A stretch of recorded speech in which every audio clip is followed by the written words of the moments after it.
5 men to shoot the opportunity. 1 man to waste the ammo. Stand out of your weapons. Keep those actions clear. I'll See you on the beach. through the valley of the shadow of death, and I fear no evil, because I'm blind to it all. In my mind, my gun, they comfort me, 'cause I know I'll kill my enemies when they come.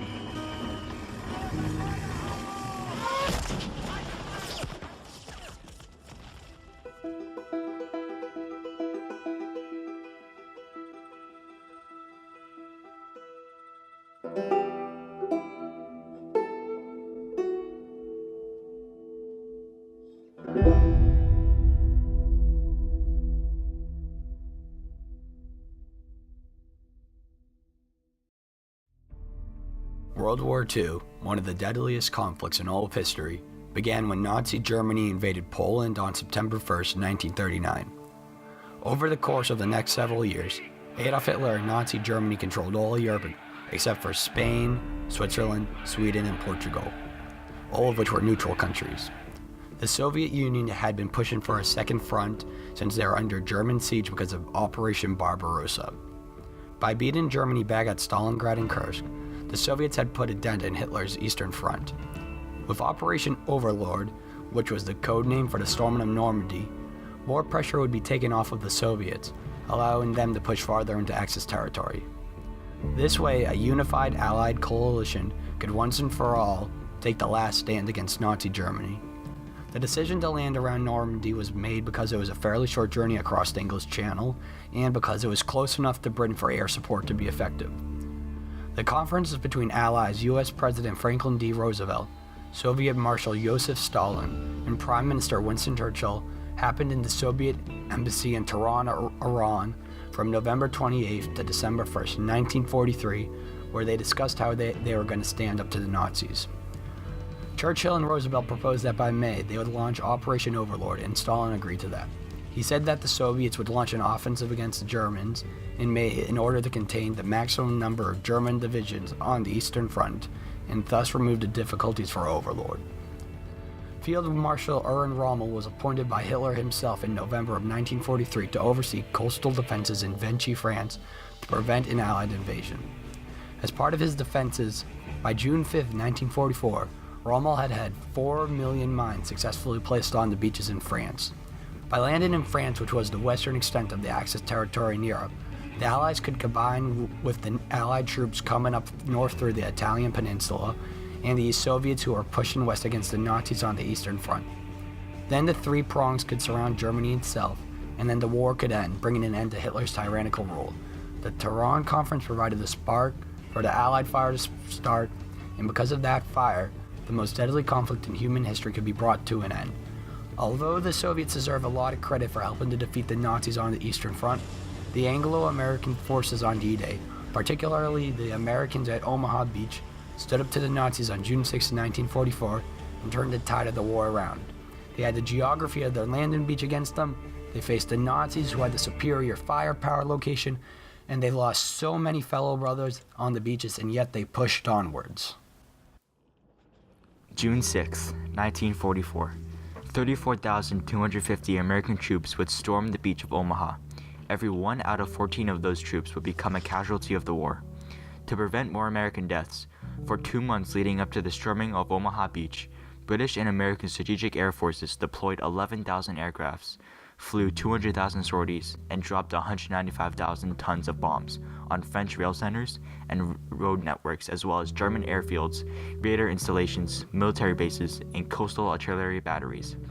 However, due to the geography of Omaha Beach, German cannons that had not been hit by bombs because of cloud cover could still fire down upon the Americans. The Americans dropped an abundant amount of bombs in an effort to make it easier to stand up to Germany. If those bombs did not drop, then there is a good chance that the Allies would never had a chance to fight back against the Nazis. Also, in an effort to have the best Nazi soldiers spread out around France, the Allies mounted a campaign of deception prior to D-Day. Marshal Stalin said that on such occasions the Soviets had achieved success by the construction of false tanks, airplanes, and airfields. They move these items to sectors in which no operations are planned, and such movements are immediately picked up by the German intelligence. In sectors from which blows are to be launched, all movements are made quietly and mostly under cover of darkness. Churchill agreed with Stalin on this statement, and because of this, 2/3 of the bombs were dropped outside the invasion area in an attempt to persuade the enemy that the landings would be made northeast of the Seine, in particular the Pas de Calais area, directly opposite Dover, England, rather than in Normandy. This was done so that the German High Command would move valuable resources such as gasoline, troops, and tanks away from the actual invasion site. The geography of Omaha Beach ended at steep embankments that were sometimes up to 200 feet high. U.S. Army Rangers climbed up these cliffs using ropes while under heavy enemy fire. Then at the top of said embankments were German cannons that could fire down upon the Americans. It has always been said that in war, the key is having the higher ground, which is what the Germans had. That disadvantaged the Americans, as now they had to go up against superior German firepower, while at the same time climbing up steep embankments.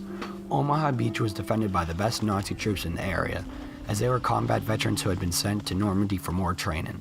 The landing crafts that were part of the first wave were decimated by the above-mentioned German artillery, which had the higher ground. Those who made it onto the beach had no tanks and no equipment to move obstacles that the Germans had put in the landing area. The Americans had 36 amphibious tanks for Omaha Beach, all but 4 sank before they reached the beach. And when we were going in, there were ducks, amphibious trucks out there, and some of them were being swamped.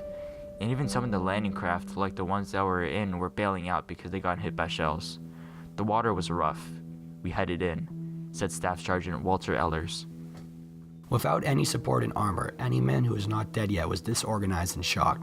They weren't moving up the beach due to the German firepower, and because they didn't have any tanks, they couldn't destroy the said German firepower. The additional waves behind the first wave were stuck behind the first wave, which created a massive traffic jam, presenting the Germans with plenty of easy targets. I think the beach at Normandy was a very unusual beach in that it came down from a great height of over 250 yards in a sloped manner until it reached the beach water. But the whole defenses of the German were right on the crest of that overlooking the beach, except for the pillboxes that were encased within the whole area of the back of the beach, said Captain Joseph T. Dawson. That shows the immense heights of the cliffs and from where the Germans were firing from, which was crippling to the Americans. The ramp went down, and out the men went into the inferno of the machine gun fire from the height above the beach. Crossfire so seemed to cover every square foot, into mortar fire and artillery fire.